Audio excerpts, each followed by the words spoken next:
अस्सलामुअलैकुम। इस दुआ के साथ कि अल्लाह पाक हम सबको सेहत, हिदायत और आफ़ियत के साथ रखें।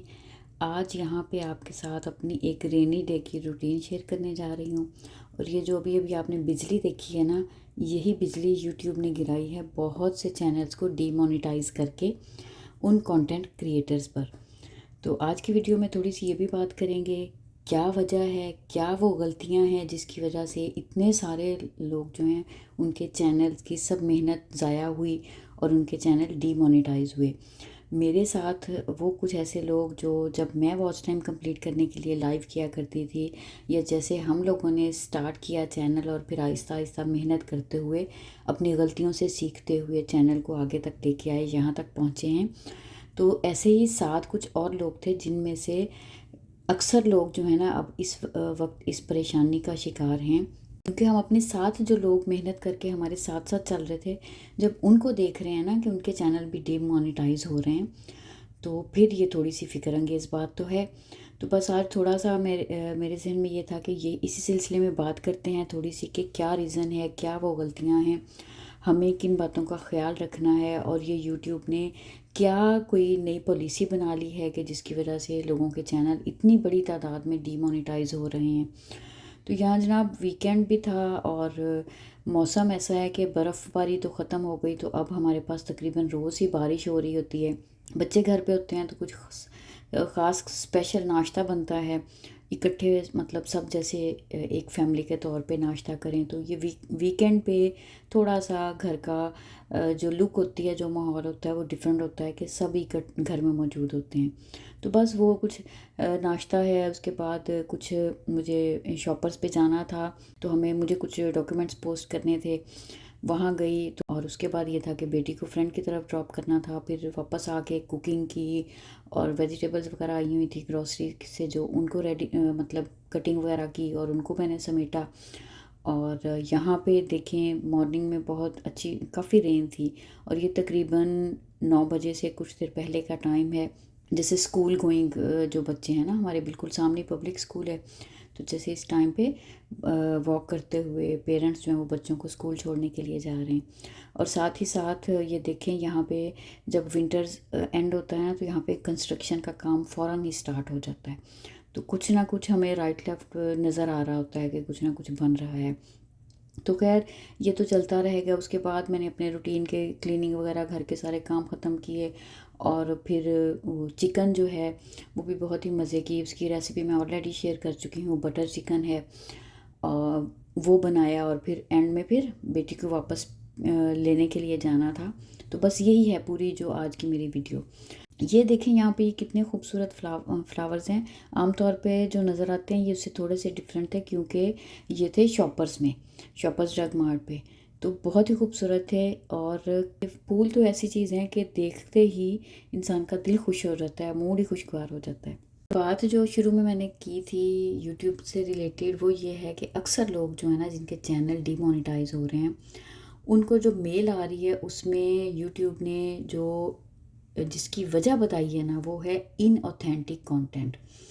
और अक्सर सुनने में ये आ रहा है कि एआई बेस्ड जो उनकी शॉर्ट्स हैं या वीडियोस हैं, जो भी उन्होंने कोई ऐसी अपना कंटेंट अपलोड किया अपने चैनल के ऊपर जो एआई बेस्ड है, जिसमें उनकी अपनी जो ह्यूमन एफर्ट है ना वो बहुत लो है, उसको उन्होंने सबसे पहले तो रिजेक्ट कर दिया है यूट्यूब ने। सबसे पहले रीयूज़ कंटेंट भी है।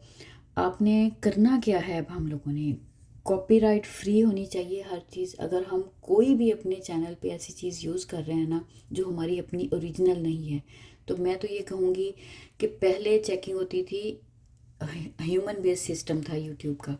अब चूंकि सारा सिस्टम ही एआई बेस्ड है, तो वो फ़ौरन से हर चीज़ डिटेक्ट होती है, और जहाँ पे भी उनको ह्यूमन एफर्ट नज़र नहीं आती, ज़रा सा भी शाइबा आता है, वो फ़ौरन उसको एलिगेशन लगा के तो चैनल ही डीमोनेटाइज कर रहे हैं। और उसके बाद एक ही सोल्यूशन है कि आप अपील करें, और अपील भी दोबारा एक्सेप्ट नहीं हो रही। जिन लोगों के एक से ज़्यादा चैनल है, अगर एक चैनल डीमोनेटाइज हो रहा है तो उसके साथ ही उनके जो दूसरे चैनल्स हैं ना वो भी डीमोनेटाइज हो रहे हैं। तो इस मौके पे हम कंटेंट क्रिएटर्स को बहुत समझदारी से इन सब चीज़ों को अच्छे से समझ के फिर अपने चैनल्स को लेके चलना पड़ेगा, वरना सालों की मेहनत ज़ाया हो सकती है। तो इसमें देखें सबसे पहले ये कि सेम टेम्पलेट नहीं यूज़ करना, और ये नहीं है कि एक ही तरह की आपकी हर वीडियो है। अब इसका ये मतलब तो नहीं है कि अगर मैं व्लॉगिंग कर रही हूँ या मैं शॉपिंग दिखा रही हूँ या हम डिफरेंट चीज़ों की बाहर कहीं पे जा रहे हैं वो मैं दिखा रही हूँ तो वो एक जैसी हैं, वो एक जैसे नहीं है। ये जो जिस तरह के हम लोग कंटेंट बना रहे हैं, वीडियोस होती हैं, इससे ये मुराद नहीं है। वो लोग जो as it is video AI पे बनाते हैं, किसी भी टेम्पलेट को यूज़ करते हैं और वैसे ही without any editing, without any voice over जब वो उसको एज़ इट इज़ अपलोड कर देते हैं ना, तो उनकी वो उसकी वजह से वो उनके जो है ना चैनल डीमोनेटाइज हो रहे हैं। शॉर्ट्स जो हैं उसको आप अवॉइड करें। कम्युनिटी पोस्ट का इसमें कोई इशू नहीं है क्योंकि वो तो ख़ुद भी मेल करके भी पता कर लिया है, उससे कोई फ़र्क नहीं आएगा। लेकिन कोशिश करें कि हम किसी भी दूसरी की कोई भी इमेज, कोई भी फुटेज, कोई भी रिकॉर्डिंग कहीं से भी लेके यूज़ नहीं करें। अगर हम बैकग्राउंड पे कोई चीज़ लगाते हैं, कोई म्यूज़िक है, तो उसमें भी यही है कि हम वो जो यूट्यूब की अपनी लाइब्रेरी है वहीं से चूज़ करें और फिर उसको लगाएं। टाइटल, थंबनेल्स और जो टैग्स लगाते हैं उनको भी हर वीडियो में सेम नहीं रखें, उसको भी स्पेसिफाई करें। ख़ास तौर पे डिफरेंट ज़रूर होना चाहिए और रीयूज़ नहीं होना चाहिए। अपनी वीडियो के अंदर हमारी अपनी भी चीज़ें रिपीट नहीं होनी चाहिए। और दूसरी चीज़ जो बहुत अहम एलिगेशन लग रही है वो है कि मिसलीडिंग नहीं होना चाहिए, कोई गलत इन्फॉर्मेशन नहीं होनी चाहिए। बाज़ औक़ात जिसको क्लिक बेट आपने सुना होगा, एक टर्म बोली जाती है कि एकदम से उसके ऊपर लिखा जाएगा ऐसी चीज़ कि जो देख के लोग क्लिक करेंगे और अंदर बात कोई और होगी, टोटली उसके ऑपोजिट बात होगी। मिसाल के तौर पे मैं लिख रही हूँ कि मेरी ये लास्ट वीडियो है, या मैंने लिखा कि मेरा चैनल डीमोनेटाइज हो गया और असल में वो नहीं हुआ। तो कोई भी मिसलीडिंग अगर इन्फॉर्मेशन आप उसमें कर रहे हैं इस चीज़ की बिना पे भी, ओवरऑल जो है ना वो लॉन्ग स्टोरी शॉर्ट अगर मैं बताऊँ तो यही है कि जितना हम जेन्युइन काम रखेंगे, हमने उसमें ये नहीं बढ़ाना करना कि कोई ट्रिक लगाने के लिए हम किसी दूसरे की कोई चीज़ उठाएं और उसको यूज़ कर लें, तो वो अब नहीं चल सकेगा। हम इन सब चीज़ों को जब तक अच्छे से समझेंगे नहीं, हम अपने चैनल्स को सिक्योर नहीं रख सकेंगे। अच्छा, उसके अलावा जो है ना वो ये है कि अगर अपने चैनल पे हम लोग कुछ शॉर्ट्स ऐसी अपलोड कर चुके हैं या लॉन्ग फॉर्म वीडियोस में भी कोई ऐसी चीज़ जो हमारे ख़्याल में अपनी ही हमने रीयूज़ की हुई है, या हमने कोई ऐसी ऑडियो या वीडियो किसी और की हमने यूज़ की हुई है ना, इससे पहले कि हम यूट्यूब की पकड़ में आए, मेरा ख़्याल है कि हमें वो ख़ुद ही अपने चैनल से हटा देनी चाहिए एहतियाती तौर पे, क्योंकि उसके बाद तो फिर कोई चॉइस ही नहीं बचेगी। अगर ये उस सिस्टम में आ जाएगा मतलब कोई वायलेशन हुई, और इसमें यह भी नहीं है कि आप ये नहीं कह सकते हैं कि मेरी तो 80% या 90% तो मेरी चीज़ें ठीक हैं, बहुत थोड़ा सा है। तो ये कोई ऐसा हमारी कोई ऐसी रीज़निंग कोई ऐसी हमारी जो अगर हम प्रूफ देने की कोशिश करेंगे तो यूट्यूब उसको एक्सेप्ट नहीं करेगा।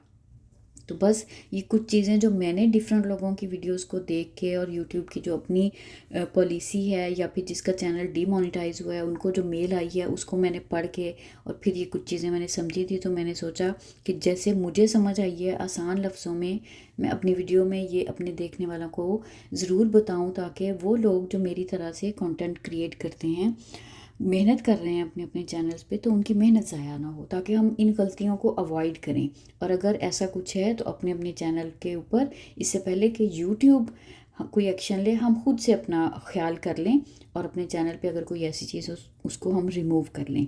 यूट्यूब इस वक्त मेन फोकस इस बात पे भी कर रहा है कि जो कंटेंट है क्या वो देखने वालों को कोई फ़ायदा दे रहा है। मतलब अब ये चीज़ भी कंसिडर की जाएगी कि हमारा कंटेंट देखने वालों के लिए अगर तो यूज़फुल है तो ठीक है, अगर ऐसा कंटेंट है जिससे देखने वालों को कोई फ़ायदा नहीं हो रहा तो तब भी यूट्यूब चैनल को डीमोनेटाइज कर सकता है। तो बस यही कुछ आज मेरी बातें थी जो मुझे आपके साथ शेयर करनी थी। उम्मीद है ये आपको ज़रूर किसी न किसी शक्ल में फ़ायदा देंगी मेरी आज की वीडियो। आपसे मिलूँगी अगली किसी वीडियो में, इस दुआ के साथ कि अल्लाह पाक हमारे लिए खैर का मामला फ़रमाएँ। अल्लाह हाफ़िज़।